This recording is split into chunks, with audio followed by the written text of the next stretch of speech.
Assalamualaikum warahmatullahi wabarakatuh.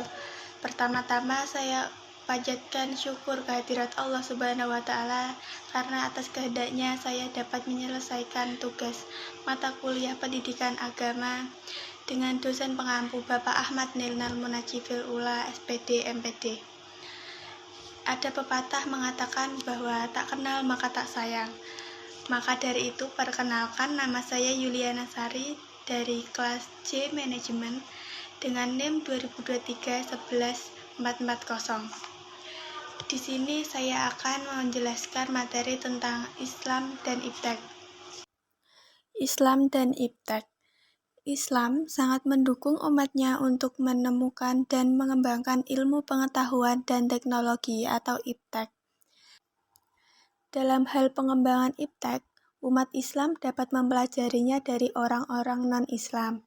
Di samping juga dapat mengembangkan Iptek dari spirit ajaran Islam sendiri. Orang-orang yang berilmu jelas lebih baik dan lebih utama daripada orang yang tidak berilmu. Dengan demikian, pengembangan ilmu pengetahuan dan teknologi dengan ragam modelnya, atau misal dengan bahasa Islamisasi Iptek, sangat dianjurkan oleh ajaran hukum Islam. Selanjutnya yaitu konsep Iptek. Pertama yaitu ilmu adalah sesuatu yang diketahui secara ilmiah. Ilmu merupakan sesuatu yang penting bagi manusia, karena dengan ilmu semua keperluan dan kebutuhan manusia dapat terpenuhi secara lebih cepat dan lebih mudah. Selanjutnya yaitu setiap ilmu pengetahuan akan menghasilkan teknologi yang kemudian akan diterapkan pada masyarakat. Proses ilmu pengetahuan menjadi sebuah teknologi yang benar-benar dapat dimanfaatkan oleh masyarakat, tentu tidak terlepas dari si ilmuannya. Yang selanjutnya, ilmu pengetahuan harus terbuka pada konteksnya, dan agamalah yang menjadi konteksnya itu. Selanjutnya yaitu konsep Islamisasi Iptek.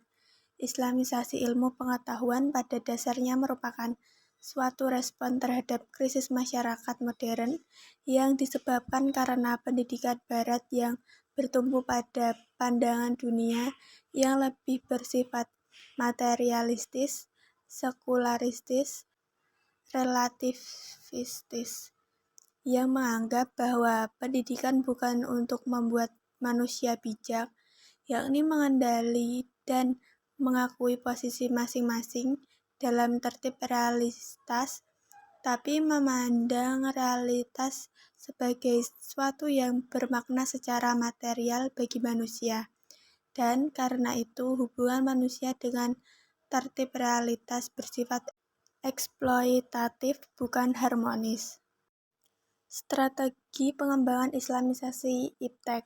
Dalam rangka pengembangan Islamisasi Iptek, Al-Faruqi menyusun 12 langkah yang harus ditempuh terlebih dahulu.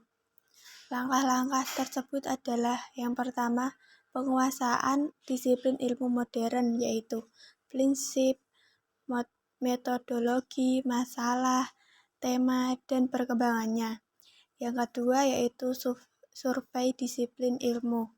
Yang ketiga yaitu penguasaan khasanah Islam, yaitu ontologi. Yang keempat, penguasaan khasanah Islam ilmiah Islam, yaitu analisis. Yang kelima, penentuan relevansi Islam yang khas terhadap disiplin-disiplin ilmu. Yang keenam, penilaian secara kritis terhadap disiplin keilmuan modern dan tingkat perkembangannya di masa kini. Yang ketujuh, penilaian secara kritis terhadap khasanah Islam dan tingkat perkembangannya di dewasa ini. Yang kedelapan, survei permasalahan yang dihadapi umat Islam. Yang kesembilan yaitu survei permasalahan yang dihadapi manusia. Yang ke-10, analisis dan sintesis kreatif. Yang ke-11, penuangan kembali disiplin ilmu modern ke dalam kerangka Islam. Dan yang terakhir yaitu penyebarluasan ilmu yang sudah diislamkan. Pengembangan Iptek dalam tinjauan hukum Islam. Berdasarkan tinjauan hukum Islam, ilmu tidaklah berkembang pada arah yang tak terkendali, tapi ia harus bergerak pada arah maknawi dan umat manusia berkuasa untuk mengendalikannya. Kekuasaan manusia atas ilmu pengetahuan dan teknologi harus mendapatkan tempat yang utuh. Eksistensi ilmu pengetahuan dan teknologi bukan melulu untuk mendesak kemanusiaan, tapi kemanusiaanlah yang menggenggam ilmu pengetahuan untuk kepentingan dirinya dalam rangka penghambaan diri kepada Sang Pencipta. Konsep ajaran Islam tentang pengembangan ilmu pengetahuan dan teknologi didasarkan pada 4 prinsip, yaitu: yang pertama, ilmu pengetahuan dan teknologi dalam Islam dikembangkan dalam kerangka tauhid atau teknologi.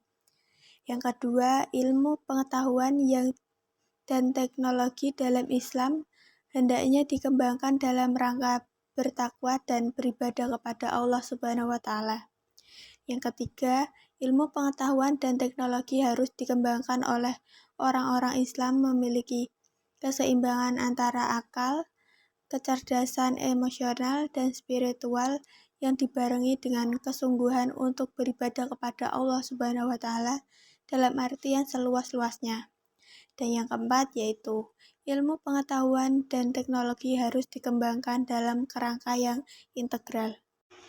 Sekian materi tentang Islam dan Iptek yang dapat saya sampaikan. Kurang lebihnya saya mohon maaf. Semoga dapat memenuhi tugas mata kuliah pendidikan agama Islam dengan baik.